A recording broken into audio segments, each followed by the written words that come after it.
25/2।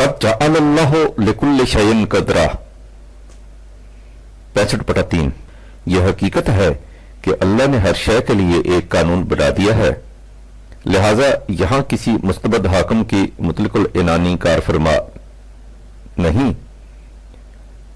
یہاں ہر کام قاعدے اور قانون اور آئین و دستور کے مطابق ہوتا ہے، جسے ہم امر اللہ یا خدا کا حکم کہتے ہیں۔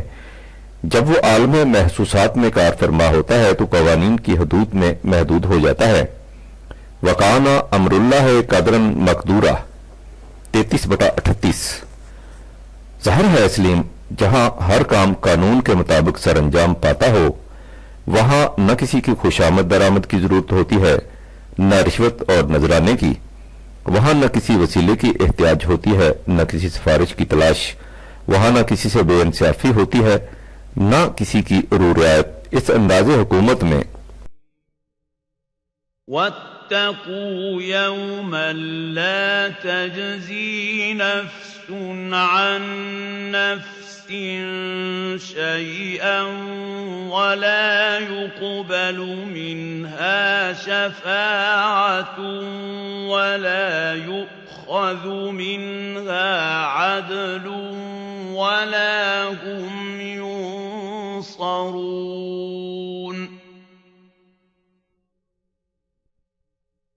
پھر یہ قانون بھی اس طرح نتیجہ خیز ہوتا ہے جس طرح سنکھیا کھانے سے ہلاکت اور پانی پینے سے پیاس کی تسکین ہو جاتی ہے۔ اس میں نہ کسی عدالت میں جانے کی ضرورت پڑتی ہے، نہ کورٹ فیس لگانے کی حاجت، نہ گواہ بلانے کا مطالبہ ہوتا ہے، نہ دستاویزیں پیش کرنے کا تقاضا۔ ادھر عمل سرزد ہوا، ادھر اس کا نتیجہ مرتب ہونا شروع ہو گیا۔ سوچو سلیم کہ اس قسم کی فضا میں انسان کو کس قدر حریت اور آزادی نصیب ہوتی ہے، اور اس کی پیشانی میں سربلندیوں اور سرفرازیوں کے کتنے عظیم عرش جھلک اٹھتے ہیں۔ اس میں قانون کی اطاعت کرنی ہوگی اور بس، اس میں کسی فرد کی غلامی اور محکومی کا سوال ہی نہیں ہوگا، نہ ہی وہ تذبذب اور اضطراب جو مستبد شہنشاہ قسم کے خدا کے تصور کے ماتحت ہر وقت سینہ آدم میں آتش خاموش کی طرح سلگتا رہتا تھا کہ نامعلوم وہ کس بات سے ناراض ہو جائے اور اس کا نتیجہ کیا ہو۔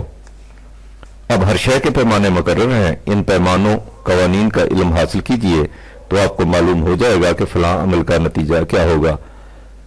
اس کے بعد آپ کا ہر قدم حتم و یقین کے ساتھ اٹھے گا، اس حتم و یقین کے ساتھ کہ دنیا خواہ ادھر سے ادھر ہو جائے، جس قانون کا سر رشتہ آپ نے تھاما ہے وہ کبھی ٹوٹ نہیں سکتا۔ تمہیں سلیم وہ رسے کا عمل روپ وے یاد ہے جس میں پنگوڑا لٹکا کر اتنی گہری کھڈ کو عبور کیا کرتے تھے؟ جب وہ پنگوڑا عین بیچ میں جاتا اور نیچے کھڈ کا بھیانک اندھیرا نظر آتا تو وہ سما کس قدر ہولناک ہوتا تھا، لیکن اس کے باوجود ہم کس ہنسی خوشی سے ادھر ادھر آیا جایا کرتے تھے۔ یہ اطمینان کس چیز سے حاصل تھا؟ صرف اس سے کہ اس کا رسہ اس قدر مضبوط ہے کہ وہ کبھی ٹوٹے گا نہیں، وہ درمیان میں جا کر دھوکہ نہیں دے گا۔ بس ایسا ہی اطمینان اس قانون کی اطاعت سے ہوتا ہے جس کے متعلق یقین ہو کہ وہ کبھی دغا نہیں دے گا، کبھی ٹوٹے گا نہیں۔ لا اکراہ فی الدین قد تبین الرشد من الغی فمن يكفر بالطاغوت ويؤمن بالله فقد استمسك بالعروة الوثقى لا انفصام لها والله سميع عليم۔ 2/256 جس نے ہر غیر خداوندی قانون سے منہ موڑ کر صرف قانون خداوندی پر بھروسہ کر لیا، اس نے ایک مضبوط سہارا تھام لیا جو کبھی ٹوٹ نہیں سکتا۔ اور اس قانون کی اطاعت بھی کسی تھانیدار کے حکم کی اطاعت نہیں بلکہ ایک ڈاکٹر کی ہدایات کی تعمیل ہے۔ جو ان ہدایات کی تعمیل کرے گا وہ بیماری سے محفوظ رہے گا، جو ان کے خلاف جائے گا اس کی صحت تباہ ہو جائے گی۔ قُلْنَا اهْبِطُوا مِنْهَا جَمِيعًا فَإِمَّا يَأْتِيَنَّكُم مِّنِّي هُدًى فَمَن فمن تبع هداي فلا خوف عليهم ولا هم يحزنون والذين كفروا وكذبوا بآياتنا أولئك أصحاب النار هم فيها خالدون 2/38 کائنات میں قانون کی کارفرمائی کے تصور نے ہر قسم کی توہم پرستی کا خاتمہ کر دیا۔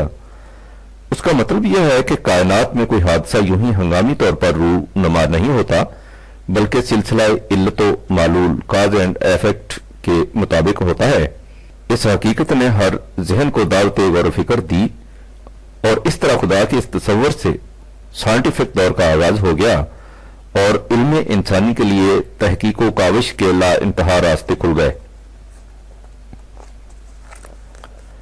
تم نے دیکھا کہ خدا کے تصور میں اس بنیادی تبدیلی سے رسالت محمدیہ نے انسان کو کہاں سے کہاں پہنچا دیا اور اس کے قلب و اذہان سے کس کس قسم کا بوجھ اتار کر اسے صحیح انسانیت کی آزادی عطا کر دی۔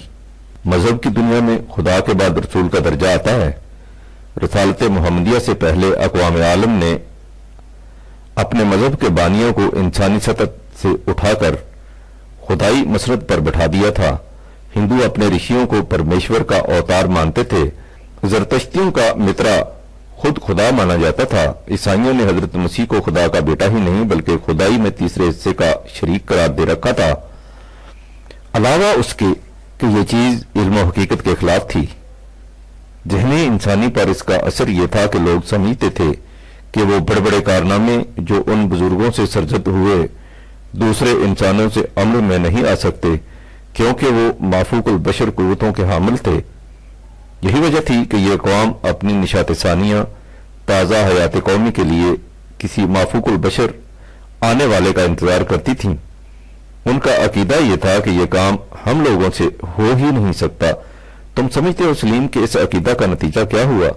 یہ قومیں فکر و عمل دونوں اعتبار سے قامت انسانیت تک پہنچ ہی نہ سکیں۔ ان کے اعصاب پر ہر وقت جذبہ مرعوبیت سوار رہتا تھا جو ان کے مضمر جوہروں میں بالیدگی پیدا نہیں ہونے دیتا تھا۔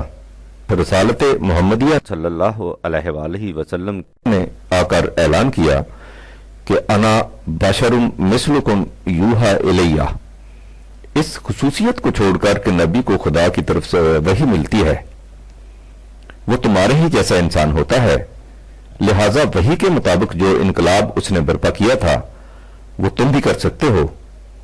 اس کے لیے کسی مافوق البشر قوت و استعداد کی ضرورت نہیں۔ رسول کی زندگی تمہارے لیے اس اعتبار سے نمونہ بنتی ہے کہ جو کچھ اس نے کیا تھا وہ تمہارے لیے ناممکن الحصول یا ناممکن العمل نہیں۔ تم نے غور کیا سلیم کہ رسول کے تصور میں اس تبدیلی نے انسان کو زمین کی پستیوں سے اٹھا کر کس طرح آسمان کی بلندیوں تک پہنچا دیا، لیکن رسالت محمدیہ یہ تو اس سے بھی ایک قدم آگے چلی گئی۔ اس سے پہلے انسان اپنے عہد طفولیت میں تھا جہاں اسے قدم قدم پر کسی انگلی پکڑنے والے کے سہارے کی ضرورت تھی۔ یہی وجہ تھی کہ اس دور میں انبیاء کا سلسلہ پہم و متواتر جاری رہا، لیکن رسالت محمدیہ نے اعلان کر دیا کہ اب یہ سلسلہ نبوت ختم ہو گیا ہے۔ اس کے معنی یہ ہے کہ اب انسانوں کو اپنے معاملات کے فیصلے آپ کرنے ہوں گے، صرف یہ دیکھنا ہوگا کہ ان کا کوئی فیصلہ ان غیر متبدل اصولوں کے خلاف نہ جائے جو وحی نے عطا کیے ہیں اور جو اب قرآن کی دفعتین میں محفوظ ہیں۔ جیسا کہ ایک سابقہ خط میں بتایا جا چکا ہے، انسانیت کی تاریخ میں ختم نبوت کا اعلان ایک بہت بڑا انقلاب ہے۔ اس سے انسانی تاریخ میں نئے دور کا آغاز ہوتا ہے اور یہ اعلان معاذ اللہ کسی منکر نبوت کی طرف سے نہیں ہوا۔ ختم نبوت کا اعلان خود زبان نبوت سے ہوا ہے۔ یہ اعلان ہے اس حقیقت کا اب انسان سن شعور کو پہنچ گیا ہے اور اسے صرف اتنی رہنمائی کی ضرورت ہے کہ ہر دوراہے پر معلوم ہو جائے کہ یہ راستہ کس طرف جاتا ہے اور وہ راستہ کس سمت کو۔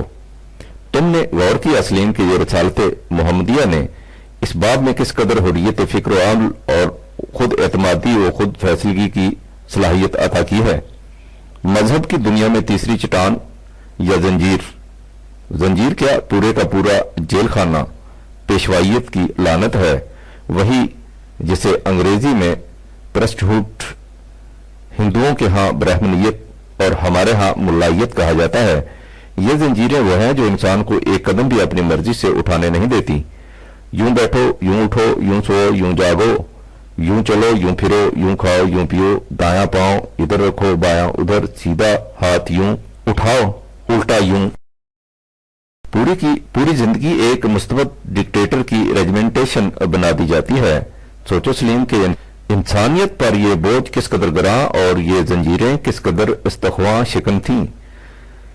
رسالت محمدیہ نے ان تمام زنجیروں کو ٹکڑے ٹکڑے کر کے رکھ دیا اور کہہ دیا کہ خدا اور بندے کے درمیان کوئی قوت حائل نہیں ہو سکتی۔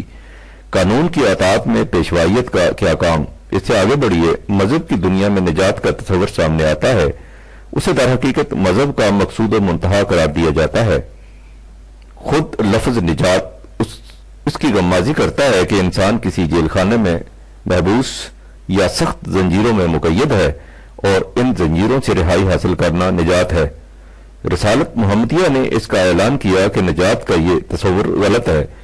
انسان کسی مصیبت میں گرفتار نہیں کہ اسے اس سے نجات دلائی جائے، اسے کچھ قوتیں اور صلاحیتیں دی گئی ہیں اور ممکنات کی ایک وسیع دنیا اس کے سامنے رکھ دی گئی ہے۔ اس کے بعد اس سے کہہ دیا گیا ہے یہ اپنی صحیح و عمل سے جو کچھ حاصل کرنا چاہتا ہے کرے، اور جس قدر متاع حاصل کرے گا اتنا ہی کامیاب و کامران ہوگا۔ یہی وجہ ہے قرآن نے زندگی کا مقصود نجات کی بجائے فلاح و فوج قرار دیا ہے۔ فلاح کے معنی کھیتی کا پروان چڑھنا، محنت کا ثمر بار ہونا، اور فوج کے معنی ہے اچیومنٹ، ان صلاحیتوں کی نشو و نما جن سے زندگی اپنی ارتقائی منازل طے کرتی ہوئی آگے بڑھتی چلی جائے۔ تم نے غور کیا سلیم کہ رسالت محمدیہ نے بیک جنبش ان محکم زنجیروں کو کس طرح تارے عنکبوت بنا کر رکھ دیا۔ مذہب کی دنیا سے آگے بڑھ کر معاملات کی دنیا میں آئیے تو ملوکیت کا استبداد نوع انسان کے سر پر ہمالیہ سے زیادہ گراں بار پہاڑ تھا جس سے چھٹکارا حاصل کرنے کی کوئی صورت نظر نہیں آتی تھی۔ رسالت محمدیہ نے نوع انسان کو یہ انقلاب آفرین پیغام دیا کہ کسی انسان کو حق حاصل نہیں کہ وہ کسی دوسرے انسان سے اپنا حکم منوائے۔ انسانوں کو اپنے معاملات قوانین خداوندی کی روشنی میں باہمی مشاورت سے طے کرنے چاہیے۔ جو ان میں سے ان قوانین و ضوابط کی نگہداشت سب سے زیادہ کرتا ہے وہ ان میں سب سے زیادہ واجب التکریم ہے، لیکن حق حکومت اسے بھی حاصل نہیں ہو سکتا، حتیٰ کہ خود نبی کو بھی نہیں۔ ملوکیت کی غلامی سے بھی زیادہ کرب انگیز اور انسانیت سوز غلامی اقتصادی غلامی، اکانومک سلیوری ہے۔ نوع انسانی اس قدر مدت مدید سے اس غلامی میں ماخوذ چلی آ رہی تھی کہ غلاموں کو اپنی غلامی کا احساس تک بھی نہیں رہا تھا۔ رسالت محمدیہ نے آ کر اعلان کیا کہ خدا نے زمین کے دسترخوان پر رزق کو اس لیے بکھیر رکھا ہے کہ اس سے تمام نوع انسان کی پرورش ہو سکے، لہذا کسی فرد کو یہ حق حاصل نہیں کہ رزق کے سرچشموں پر ذاتی قبضہ جما لے۔ یہ معاشرے کی تحویل میں رہنے چاہیے اور معاشرے کو تمام افراد کی ضروریات زندگی کا کفیل ہونا چاہیے۔ اس مقام پر سلیم ممکن ہے تمہارے دل میں ایک سوال پیدا ہو جس کا جواب ضروری ہے۔ تاریخ اس پر شاہد ہے کہ جب کوئی قوم رزق کی طرف سے مطمئن ہو جائے تو اس کے قواعد عملیہ مفلوج ہو جاتے ہیں اور وہ رفتہ رفتہ زندگی کی حرارت سے محروم ہو جاتی ہے۔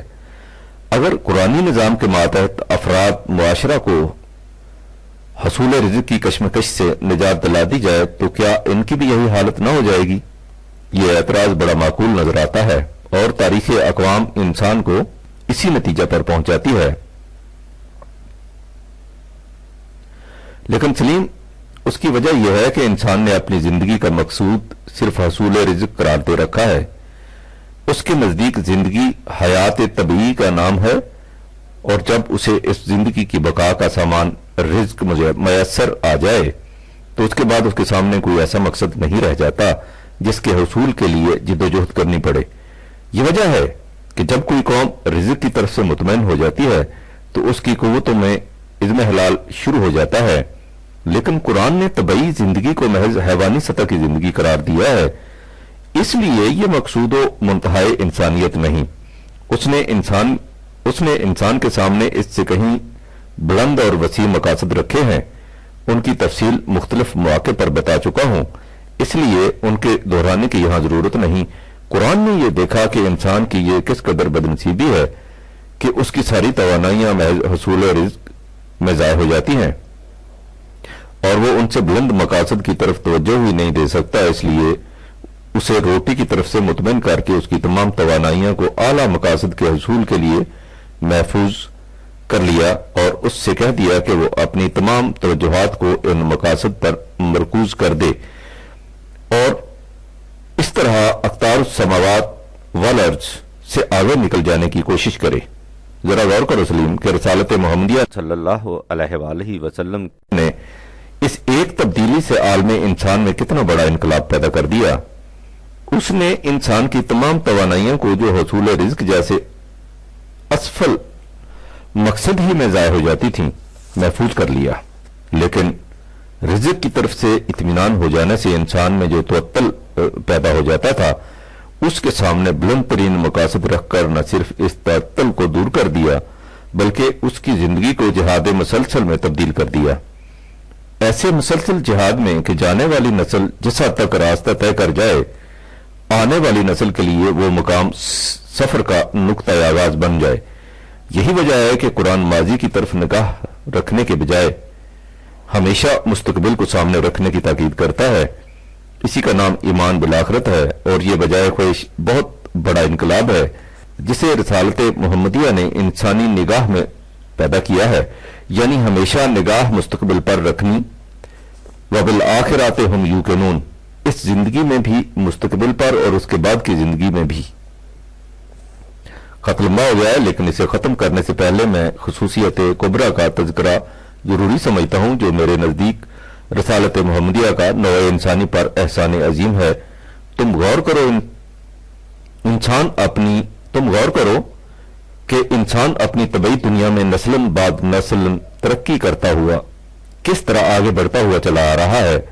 مثال کے طور پر امراض اور ان کے علاج کے شعبہ ہی کو دیکھو، جن امراض کو آج سے چند صدیاں پہلے لا علاج سمجھا جاتا تھا بلکہ یہ بھی معلوم نہیں ہو سکتا تھا کہ وہ امراض ہیں کیا، ان پر انسان کس طرح قابو پاتا چلا جا رہا ہے۔ پھر طریقے علاج پر غور کرو، ابھی 50 سال پہلے دانت نکلوانا اس قدر کرب انگیز تھا کہ آج اس کے تصور سے کپکپی پیدا ہو جاتی ہے، لیکن آج ایک دانت تو کیا پورے کا پورا جبڑا اس طرح نکال کر رکھ دیا جاتا ہے کہ آدمی کو پتہ بھی نہیں چلتا کہ یہ کب ہو گیا۔ اس طرح سرجری جراحی کی دوسری مثالوں کو سمجھ لو۔ اب تم غور کرو کہ پچھلی صدی کے انسان کے لیے یہ تصور کس قدر یاس انگیز اور حسرت ناک ہوگا کہ میں یوں ہی 100 سال پہلے پیدا ہو گیا۔ اگر میں بھی 20ویں صدی میں پیدا ہوتا تو اس تمام قرب و درد سے بچ جاتا جس میں مختلف امراض اور ان کے علاج کی وجہ سے مبتلا رہا۔ یہ اس لیے ہے سلیم کہ انسانی عقل کا طریق تجرباتی ہے، وہ مختلف تجارب کے بعد رفتہ رفتہ انکشاف حقائق کرتی ہے۔ یہ وجہ ہے کہ اس باب میں سابقہ نسل کا انسان آنے والی نسل کی سطح سے نیچے رہ جاتا ہے۔ یہ اس کی بے بسی ہے جس کا کوئی علاج نہیں، لیکن وہی کا طریق تجرباتی نہیں، اس کی روح سے وہ تمام حقائق جو انسانیت کی نشو و نما کے لیے ضروری ہیں بیک وقت نوع انسانی پر نبی کے ذریعے منکشف کر دیے جاتے ہیں۔ اس کا نتیجہ یہ ہوتا ہے کہ سابقہ اور موجودہ آنے والی نسل کے تمام انسان ایک ہی سطح پر ہوتے ہیں۔ اس میں کسی گزشتہ نسل کے انسان کو اس کا افسوس نہیں ہوتا کہ وہ آنے والی نسل سے پہلے کیوں پیدا ہو گیا، وہ بھی اسی مقام پر ہوتا ہے جس مقام پر آنے والی نسل کے انسان نے ہونا ہے۔ لہٰذا اس میں کسی دور کے انسان کے لیے وجہ مایوسی اور احساس بے بسی نہیں ہوتا۔ وہی کی روح سے عطا فرمودہ پروگرام سب کے لیے یکساں طور پر باعث رحمت ہوتا ہے۔ جو قوم جس دور میں اسے اختیار کرے اس کے سامنے وہی نتائج آ جاتے ہیں۔ کیونکہ یہ پروگرام رسالت محمدیہ میں تکمیل تک پہنچ گیا اور ہمیشہ کے لیے محفوظ کر دیا گیا، اس اس لیے رسالت محمدیہ صلی اللہ علیہ وآلہ وسلم تمام نوع انسانی کے لیے رحمت ہے۔ وما ارسلناک الا رحمۃ للعالمین کا مفہوم یہی ہے۔ کیوں سلیم، کتنا بڑا ہے یہ احسان! اس کی سپاس گزاری میں تمام نوع انسانی کی گردن اس رحمت للعالمین کے حضور جھکنی چاہیے یا نہیں؟ اب تم سمجھے کہ میں اس تقریب عظیم کو کیوں تمام دنیا کے انسانوں کے لیے سب سے بڑا جشن مسرت قرار دیتا ہوں۔ سلیم، دنیا نے ابھی تک رسالت محمدیہ کی غایت و مقصود کو سمجھا ہی نہیں، لیکن اس میں دنیا والوں کا کیا قصور؟ ہم انہیں سمجھاتے تو وہ سمجھتے، اور اس کے جواب میں تم کہہ دو گے کہ اس میں ہمارا بھی کیا قصور؟ ہم خود سمجھتے تو دوسروں کو بھی سمجھاتے۔ بہرحال اب تم سمجھ گئے کہ رسالت محمدیہ کس طرح رحمت للعالمین ہے۔ اس نقطہ کی مزید تشریح دوسرے خط میں کی جائے گی۔ وبیدہ توفیق، والسلام۔ پرویز، اکتوبر 1955۔